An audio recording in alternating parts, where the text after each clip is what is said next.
So, welcome to the Sharesies challenge. I did this 3 to 4 years ago and probably only had around $5,000 invested before I disappeared.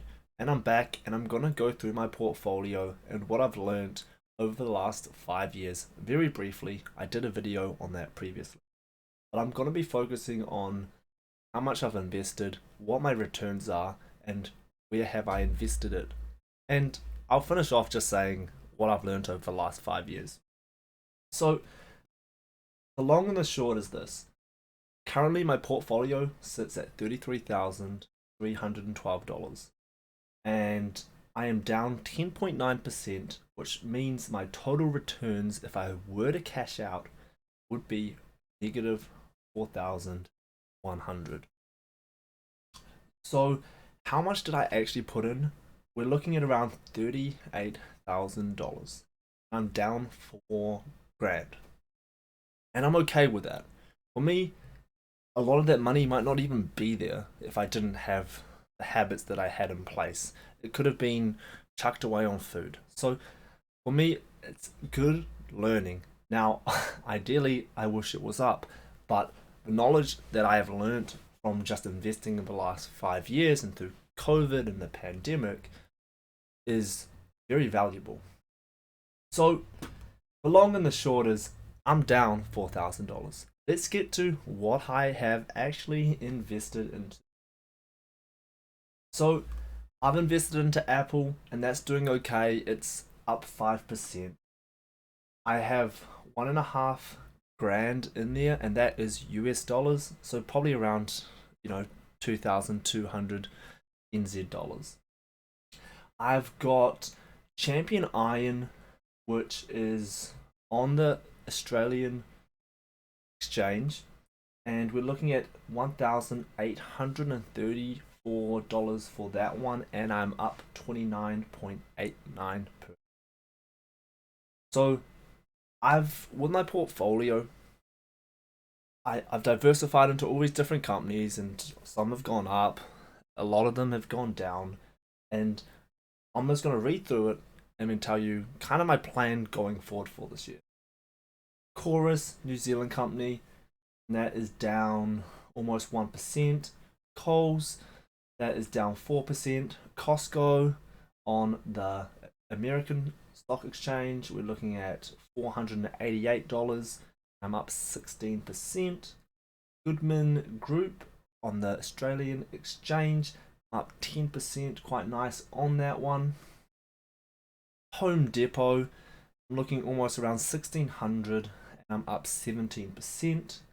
Imugen is probably the more risky one that I've invested into, and I'm happy to lose money on this. This is kind of like a penny stock, it's high risk, high reward type of thing, or if it doesn't go well, it could go down a lot.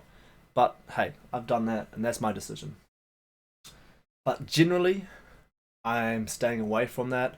The majority of my investments this year and going forward are going to be a lot different. Infratil, and that is up 2.6%. And I should note that Imugen is up 33%. So where's the limit? I don't know. It could go down to zero. It could go up to the moon. I'll click into it just to give you a bit of an overview of it. But it is to do with cancer research. It's one of those things that, if it does end up working, you can earn obviously a lot of money, and if it doesn't, then again you could lose a lot of money.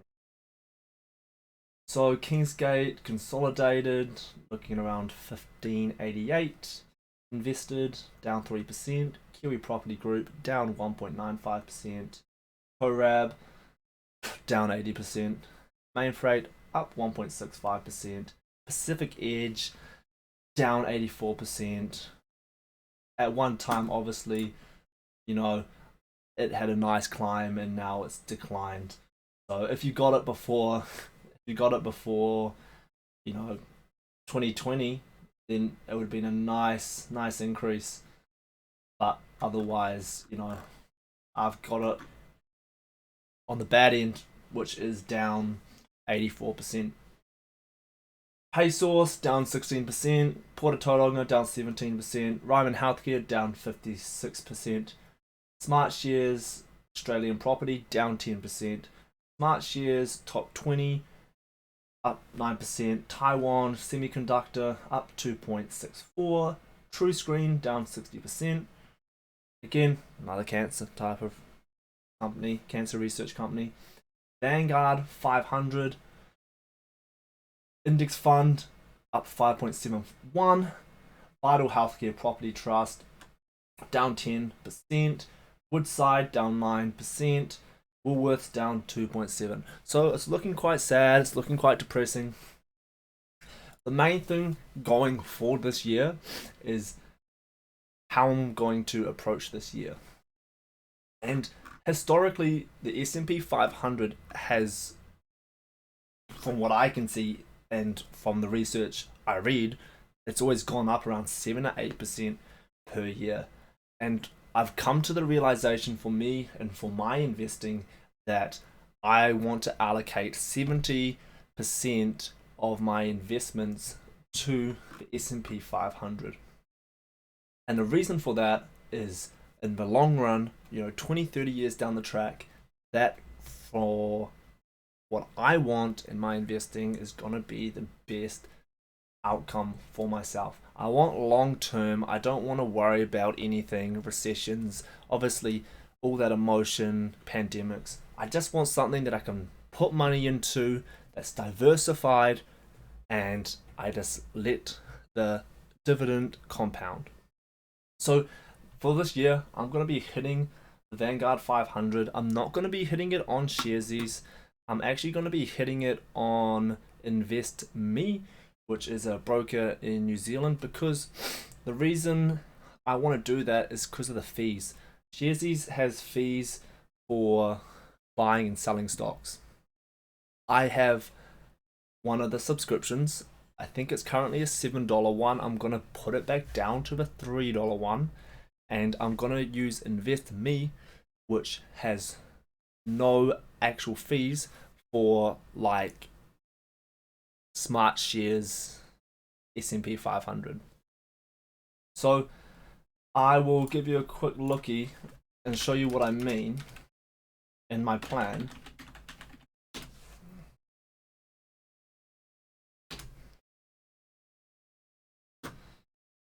So something like this here, right? If I buy it with Sharesies, I have to pay a transaction fee.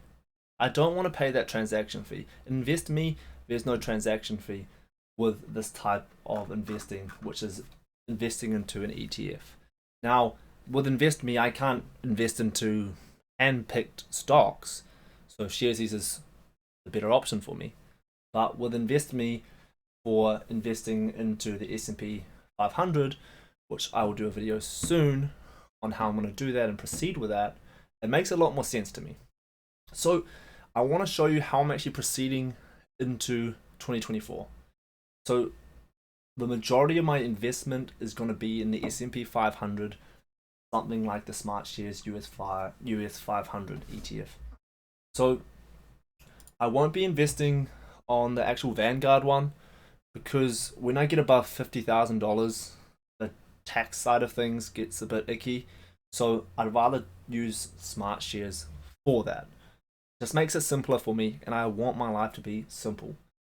So what we have for allocations are $539 a week I have set aside and allocated for my investments. I am investing 70% in the S&P 500, which is $377.30, and then I will be investing 30% into hand-picked shares. And over the long run, 5-10 years, we can see what's going to happen is one of these shares that I've chose going to blow up and outperform the S&P, like bring my whole portfolio up. I don't know. And that's what I'm here to do and to have fun and to watch. So for me, I want the majority of my money to be in something more diversified for myself personally. and then I want to have a little bit of fun on the side and see if potentially I can choose a company which can do well in the future. So that's how I've planned for my investing. I'm going to be using that 30% on Sharesies and going to be using the $3 plan probably for that one. And then the 70% is going to be on Invest Now. So I hope this kind of gives you a nice heads up on how my portfolio is looking. Obviously, it's not looking the greatest, but at least you can see how I'm moving forward after investing for 5 years. And I definitely feel that I've learned so much over the last 5 years. I've had stocks which did so well and I sold because I thought, like, I got emotional and I sold. Where then in the future they, 2x'd. So I've learned a lot, and I definitely would recommend when you are investing to take your time. It's money. It's not something that you want to just do without thinking. And for me, I've learned so much, and I hope you guys get some value off what I've done over the last 5 years, and you can get some value from that. So comment, like, and subscribe, and that's the video done. And next week, I'll probably upload one once a week or once every 2 weeks, just reflecting on my investments and how the portfolio is looking, and comparing the S&P 500 with my investments that I currently have. So wait for that one to come out.